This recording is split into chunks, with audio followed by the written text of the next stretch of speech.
Hey, what's up guys? This is Anthony from Anthony's Customs, and for this review, we are looking at NECA's Hornhead Predator figure, which is, these three figures that came out in this batch, I'm not familiar with them at all. I believe they're all from a comic book series, and so they have kind of more out there designs. Like this one is kind of like a samurai, I guess, sort of, with some horns.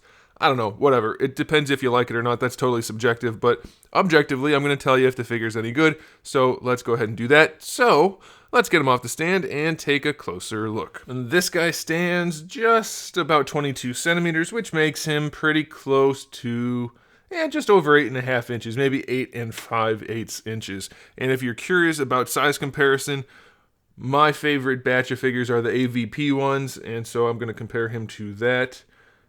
Not quite as tall, but pretty close. Pretty close. So I think that's a decent size if you're trying to intermingle them in your collection. As far as the paint goes on this guy, it's pretty standard for NECA. The body all looks pretty good. You can see they painted the mesh considerably well. I still don't quite know how they do that so effectively. I mean, it's not perfect, but damn, for a $20 figure, even if they're $22 in some places, that's like, I don't know how they do that physically or on a budget, but they do, so that's cool.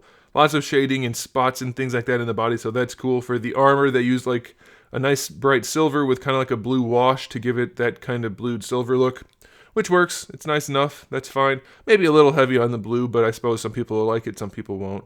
And then just lots of little detail work painted in. You can see the little red dots on the arms. Lots of work back here on the sheath or scabbard. Not a ton in most other places, but definitely enough. Definitely enough detail. For the face, which is something they always do really well, they did it really well. Again, it looks pretty good. If you like this look, of course, again, that's a subjective thing. I'm not here to comment on that. I'm personally not a fan of the horns on the top of his head, but hey, again, to each his own, so that's totally fine. It looks good. I mean, what they had to work with looks really good, and I'm sure some people are going to absolutely love it. So, again, that is purely subjective, but objectively, the work is very, very clean, so that's nice. As far as accessories go, we do have the 2 sets of blades for his arms, which I would always just leave them on because they look cool. They're extra long, and they tab in nicely, so that's pretty good. We have his face mask, which looks pretty nice. It matches the rest of the armor, has decent detailing on the inside, and fits on his head pretty well. Not perfectly, but well enough. So if you don't like the face, you can always use the face plate. And then lastly, we have his sword, which is something like a katana, but not quite. I can't think of the actual name for a sword shaped like this, but it's well sculpted, well made. Here's the thing that bugs me, and I don't think this is NECA's fault. I'm assuming it's accurate to the source material. The scabbard on his back is curved the wrong way. You would never be able to draw this sword, ever, with this hand. But it's on this side, so it can't work. The only way, see, you have to draw it, I can't even do it right. You have to draw it up and into the center, which is not the way the arm goes. You need the sword to go this way so the arm can pull it out. Common mistake, lots of people like to have the swords always cross that way. It's not right, so I don't know if it's the source material or what, but that is definitely a problem. The other problem being, even though you can't draw it on this side, it is on this side, but his only gripping hand is on this side. So for those of you that are accuracy or realistic people, it just doesn't make sense. Does not make sense to have the sword in this hand, but it's on that side. That's the way it goes. Okay, so let's go ahead and just talk about the articulation. The head is on a ball peg. It moves around pretty well. It pops off probably a little bit too easily.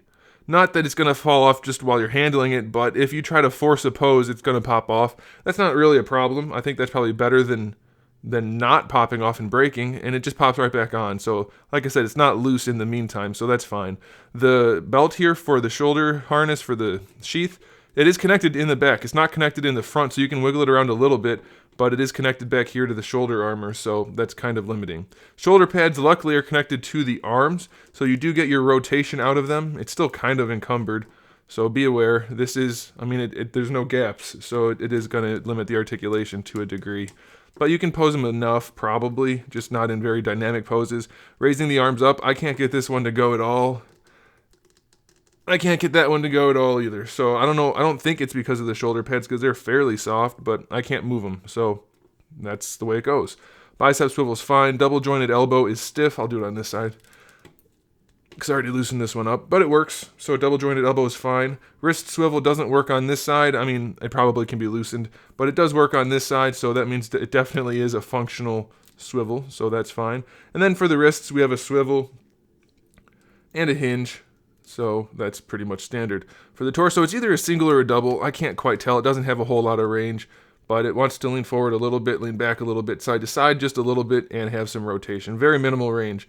Lower torso, I guess it's technically a ball peg, but it's just kind of a floppy ball peg and doesn't really do much but rotate, so be aware of that. For the hips, standard ball hinge hips go out to the side pretty well, and since these guys are flexible and connected only with these straps, they have no real problem moving out of the way. I don't think anybody's putting their Predators in the splits anyway, so that's okay. Bringing the legs forward's not really a problem. Full range there. Going back, yeah, you can go back pretty far too because he has a soft booty, which also has a thong on it, so that's a thing. Thigh swivel works just fine, no problems there. The legs do kind of have a little bit of flop to them. They don't bite each other quite as much as I would expect. On this side it does, on this side it's a little bit less.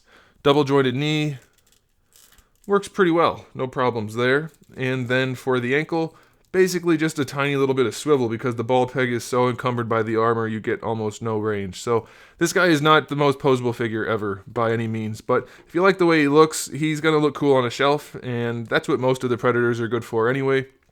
A lot of the NECA figures have a little bit more limited range, which is sacrificed for the sculpt.